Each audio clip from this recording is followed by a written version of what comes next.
Metropolis अस्पताल में दलालों के गिरोह के सक्रिय रूप से काम करने के गंभीर आरोपों के बीच सरकारी अस्पताल परिसर के भीतर गैर सरकारी लैब के दलालों के बेरोक-टोक आवाजाही के खिलाफ पुलिस ने व्यापक अभियान चलाया है। मामले में कार्रवाई करते हुए पुलिस ने 2 लोगों को गिरफ्तार कर लिया है। बताया जा रहा है कि सरकारी अस्पताल में दलालों के गिरोह काफी सक्रिय हैं और मरीज और उनके परिजनों को आवश्यक ब्लड टेस्ट से लेकर जरूरी स्वास्थ्य परीक्षा के लिए बाहर के गैर सरकारी लैबों में करने के लिए दबाव डालते हैं। ये गिरोह मरीज और उसके परिजनों को बरगलाने का भी काम करते हैं।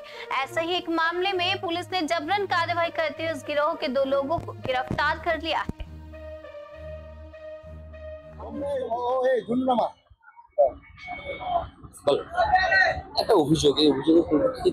দেখুন, মিদনাপুর মেডিকেল কলেজে দালাল চক্র এটা নিয়ে বলার কিছু নেই। এটা বিগত দিনে এগুলো বহুবার ধরে এসেছে, বহুবার হচ্ছে।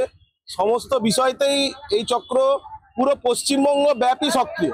শুধু মেদিনীপুর মেডিকেল কলেজ কেন, প্রত্যেকটা মেডিকেল কলেজের সমস্ত জায়গাতেই আপনারা দেখতে যান, সব জায়গাতে কোনো না কোনোভাবে এই চক্র সক্রিয়।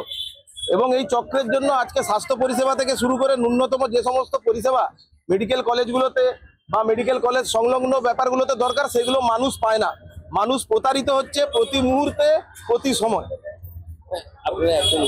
নাগরিক হিসাবে এটা ধিক্কার জানাই এবং প্রশাসনকে বলবো এই ব্যাপারে দেখতে। আজকে হয়তো 2 জন ধরা পড়েছে, কিন্তু দেখতে গেলে বহু পাওয়া যাবে।